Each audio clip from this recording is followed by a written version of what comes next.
So a very good afternoon to everybody and welcome along to our Business Spotlight interview series. My name is Ron Maycock. I'm the owner of Action Coach Castleford and Business Performance UK.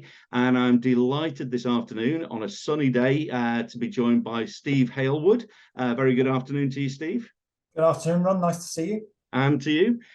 So Steve is the Chief Operating Officer at EFaraday, and we'll be hearing a lot more from Steve in just a few moments. Before we do that, though, I really wanted to explain what the purpose of these interviews are. We're surrounded by some fantastic businesses in our region.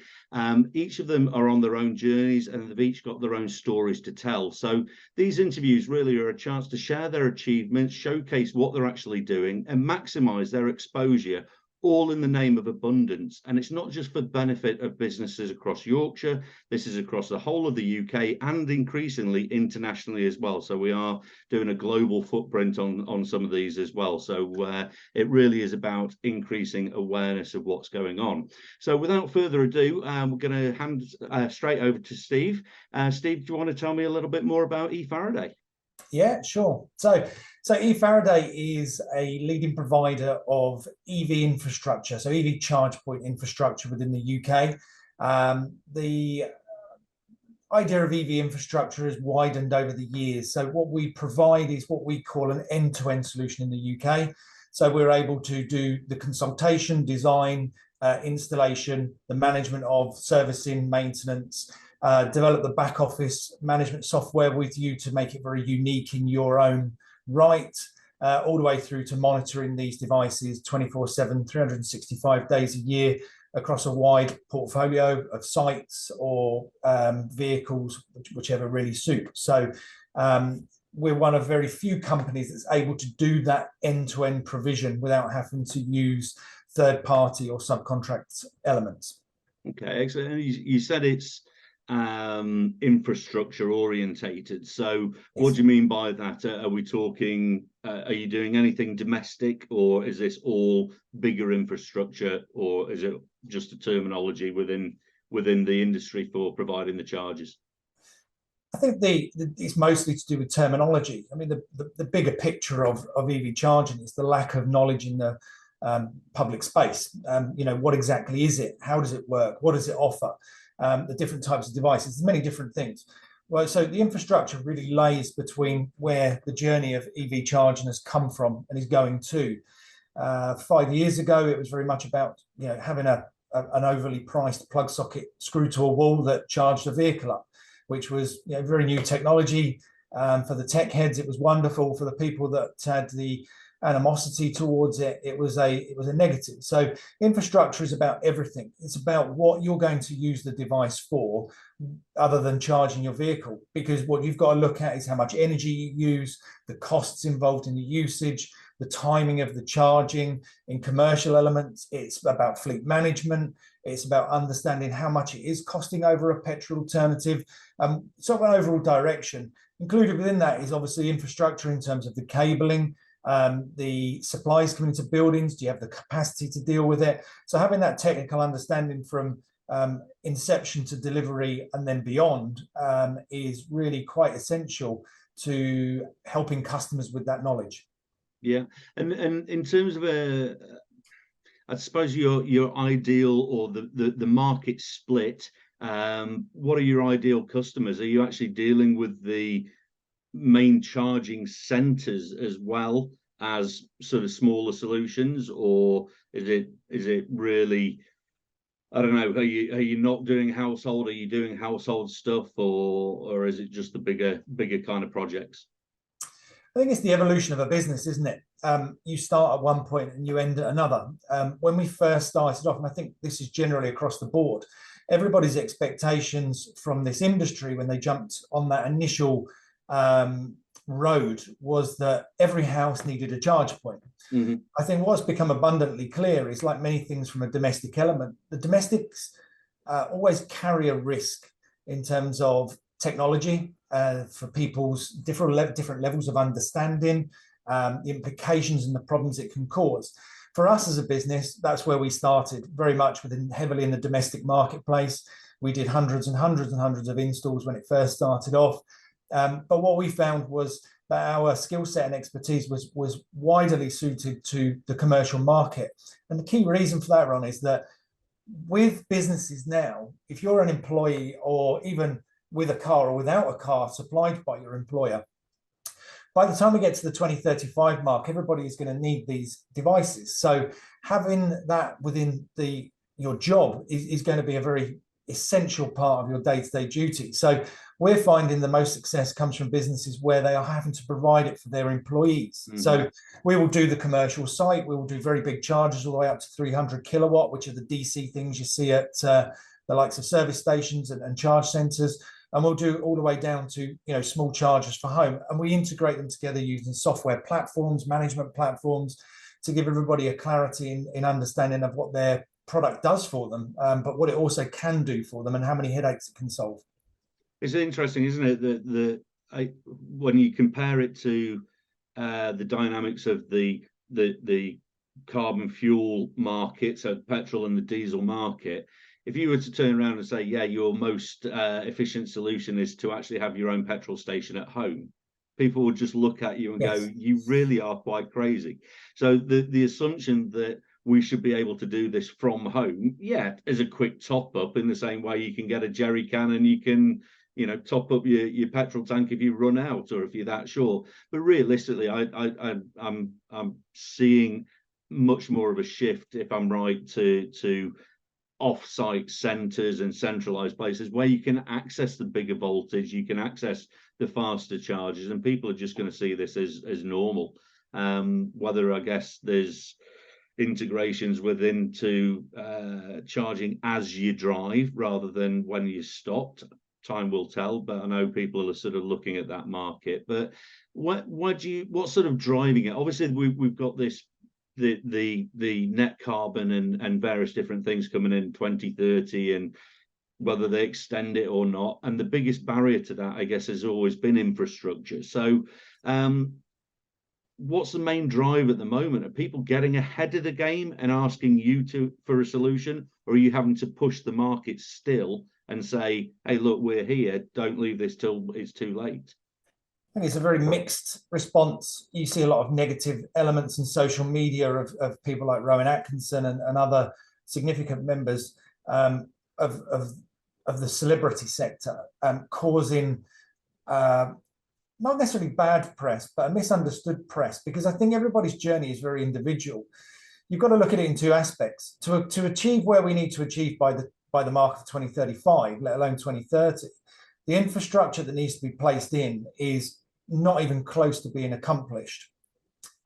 Key reasons for that is that we are already at near grid capacity, which means that we're looking for the next generation technology, which is things like off-grid power technology. So in other words, solar, wind, back into DC battery storage. We're taking that energy then to the chargers. It's some very clever stuff, all the stuff that we're leading the way with as a company. But again, what it is, it's how you communicate that to the end user, whether it be domestic, commercial. There's benefits to everything. I've driven an EV vehicle for probably in the region of a couple of years. I can't remember the last time I visited a petrol station, if I'm being honest. It has its pluses. I don't eat so many sandwiches because I don't stop for petrol and I don't fill up. And I've lost a bit of weight.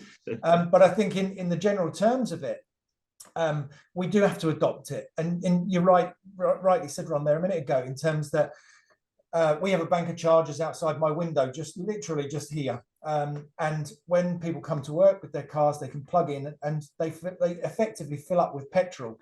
And we quite regularly get comments from people like, well, if that was a row of diesel cars, we wouldn't have a petrol station there or a petrol pump there to fill their cars up. But we still cover that by expenses. So I think 90% of the barrier at the moment is public education. The remaining 10% of the barrier is like we had with smartphones 10 years ago. People didn't really like the technology, whereas now everybody has one. Mm-hmm. And it's normality, and it will become normality. It certainly will. And what do you say is the biggest threat then to the market? Is it coming from people's acceptance, or is it the threat from other technologies, hydrogen, whatever it may be, other fueling-based systems that equally don't have infrastructure, but I suppose we are at the behest of the car manufacturers as to what technology they throw at us, I guess. But I think electric is there, isn't it? You know, it's never going to go away. We are seeing trends probably 15 years away from now, where every home will be DC powered. There'll be no AC electrical supplies. It will be to a DC transformer, and the reasons being is we're all looking at ways of recovering that energy and reducing the energy usage. So all of these other fuels, they all have a place, like hydrogen, especially within the larger commercial vehicle sector. But I don't think we'll ever supersede EV. EV is something that will always be here, and the transition and technology of that is ever growing. We see that in the technology of vehicles being produced, in terms of range, in terms of how quickly we can charge. And then you've got the technology of the charging systems, which have gone from, you know, a few years ago being at 150 kilowatts, being maximum. Now we've got systems that are close to, 1,000 kilowatts already. So it's we're going to see a massive evolution of this. The adoption of it has so many hooks and so many hurdles to jump and get over and get off that we're never going to see an easy path to resolution. Another problem is accessibility, is cost. You know, in terms of sort of on an average between £1,000 and £2,500 a charge point. You've then got to buy the EV vehicle, which is not cheap. But again, we had the same issues when we had smartphones. People couldn't afford the technology, and then everything starts to come down and it becomes more accessible. So there's many barriers, but ultimately the key barrier for me in the marketplace is just knowledge. If you understand it and you're able to communicate that in a very simple fashion for people to understand, it becomes more accessible straight away. And in terms of ideal opportunities, what would that be? Are you dealing across the UK? Are you going international at all? Are you localized within your area? And are there particular markets that you would see as your next big thing, I guess? So we're based in Sherburn and Elmet, not too far away from yourself in Castleford. So, you know, locality is lovely, isn't it? If we could do business within an hour's circle of where we operate from, I think everybody, we'd be more profitable. I could probably get home earlier at night and many other things. But ultimately, we cover the whole of the UK. We venture into some markets into Europe. Most of our brands, our key tier one customers are all, European, probably worldwide, even with some of them. And what our key customer is someone that wants to learn and adopt the technology. We're very good at what we do. Our company is built of 5 core brands, and those brands help deliver the end solution to a customer. So EFaraday in itself is an installation. So we carry out the installation design, the whole kind of everything to do with that element of the infrastructure.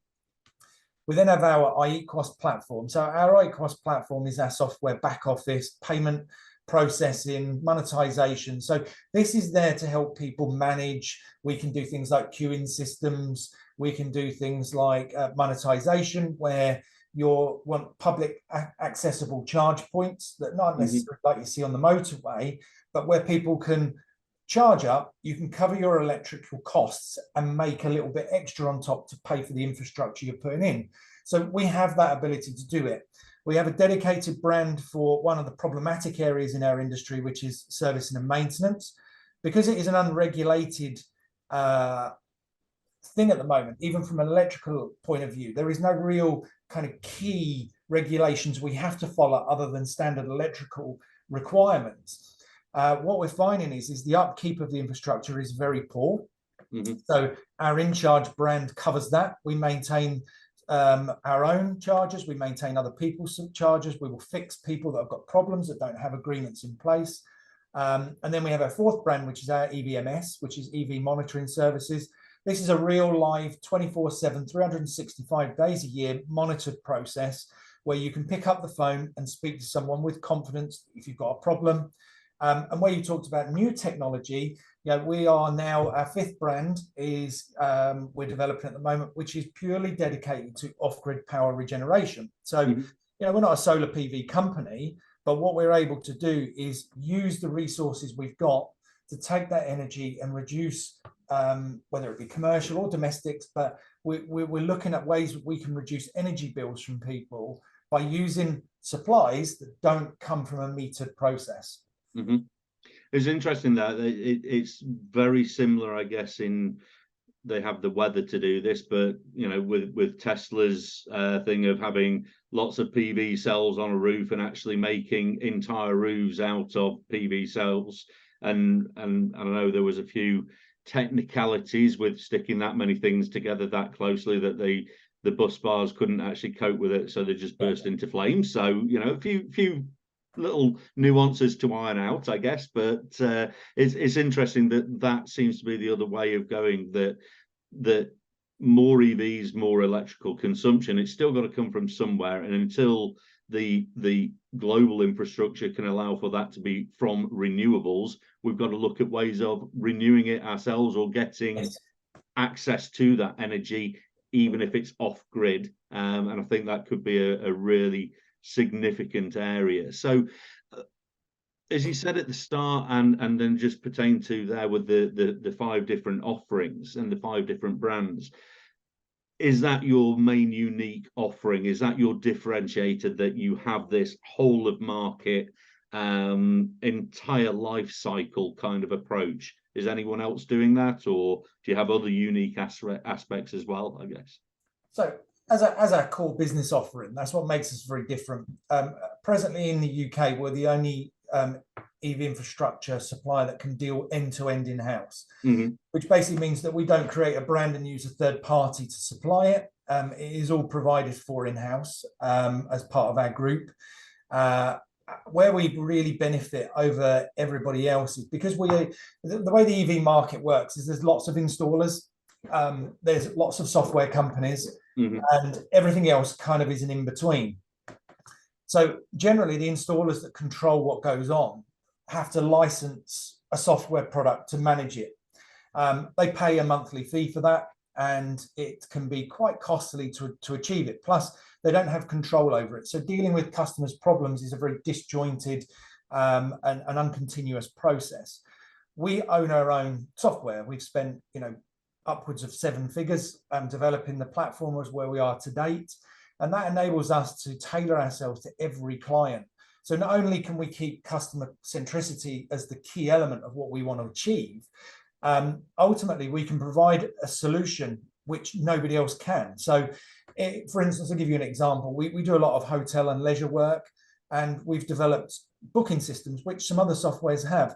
But what we're able to do is develop exactly the booking system for that person, as opposed to a cookie cutter process where, we've got that as a product and it bolts on and you get it.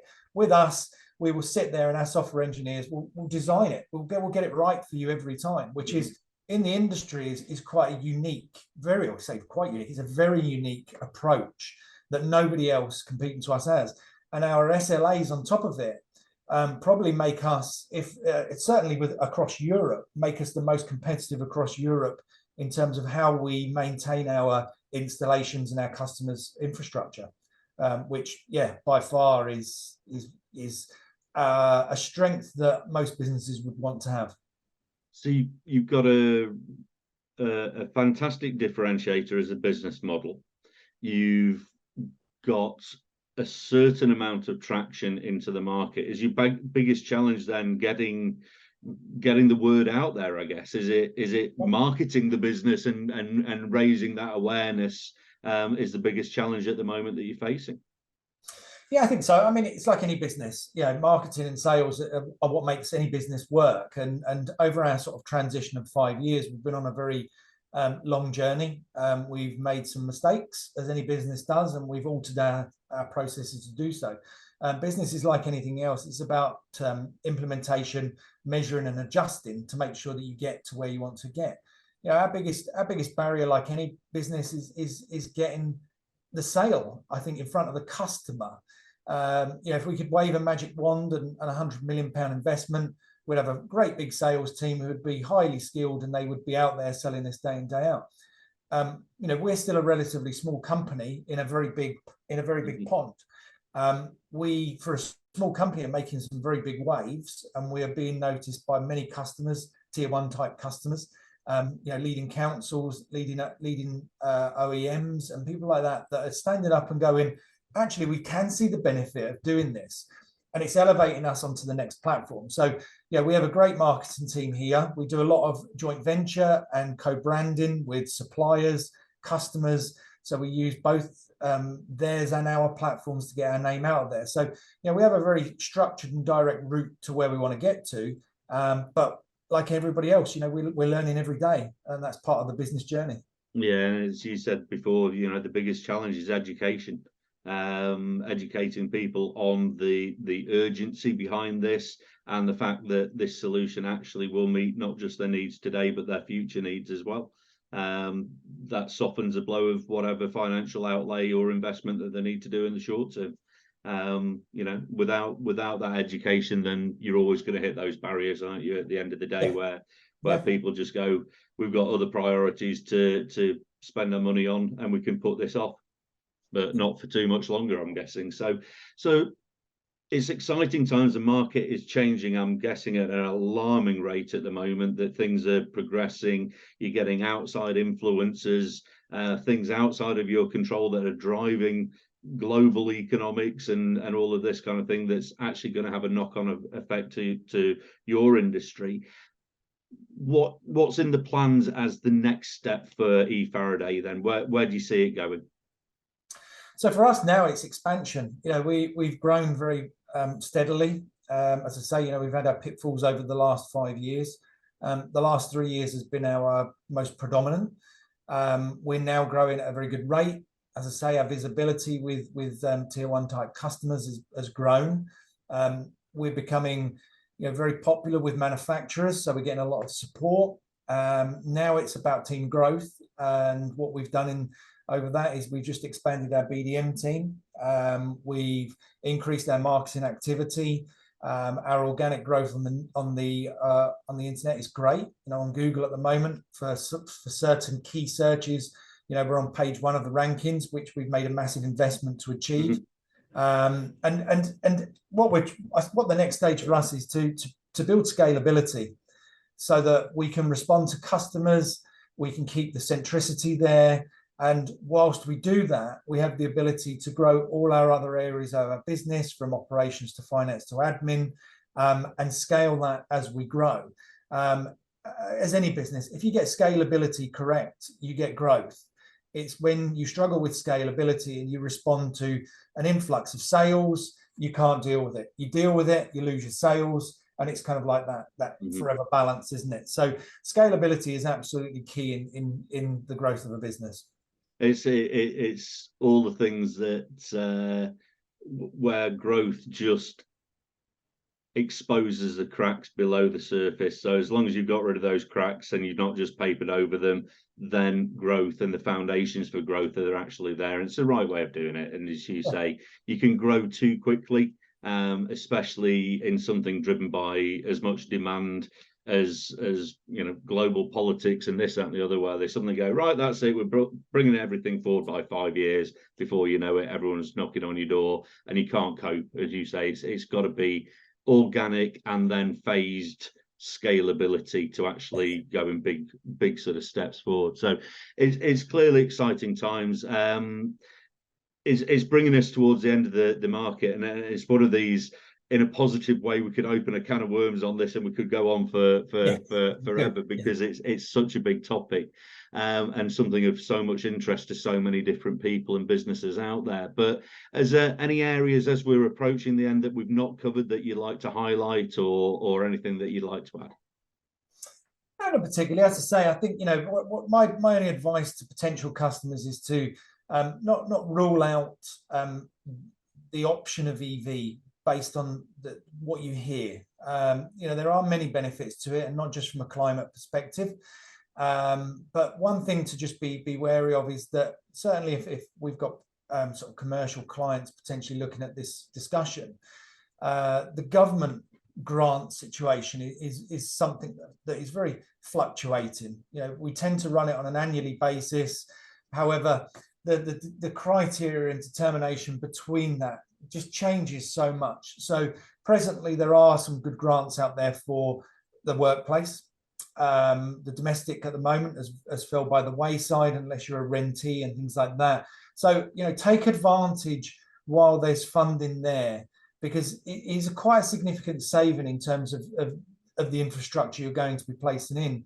So take advantage of it, explore that option, engage with us, engage with anybody, but we're there to offer impartial. We're an independent installer, so we're not tied to a manufacturer. We're not going to sell you something that isn't right. We're going to listen to you, and we're going to develop a solution that fits exactly what you're looking for now, because technology will change. In 5 years' time, we'll be doing this all over again.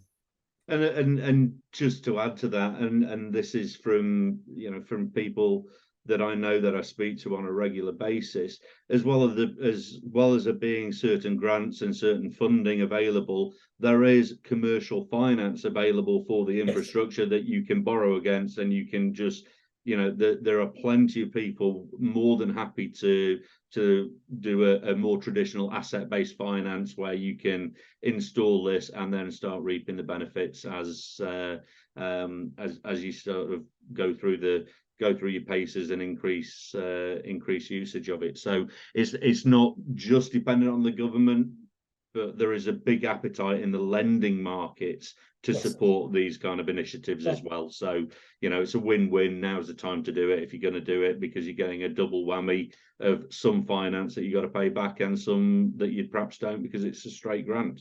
So make the most before we change governments again, and then they pull all the budgets. Goes the pot.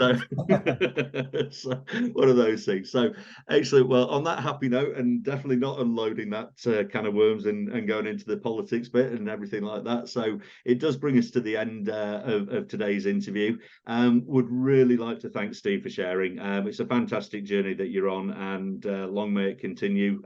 It looks a very, very exciting future. It's going to be fast paced, it's going to go a million miles an hour, but I'm guessing it's going to be enjoyable as well. So really do thank you for coming along this afternoon and sharing that with us. Quick message to anyone who's watching this: if you're obviously wanting to put your own business into the spotlight, if you're wanting to showcase what you're doing in the market, just get in touch. When we circulate these videos, you'll be able to see ways of getting in touch, booking yourself in, and then you can actually share your achievements and what's happening in your sector as well. But final thoughts, big thank you to Steve. Thanks again. It's been an absolute pleasure, and we look forward to seeing everyone else on yet another of our Business Spotlight interviews. We'll see you soon. Take care. Thanks, Ron.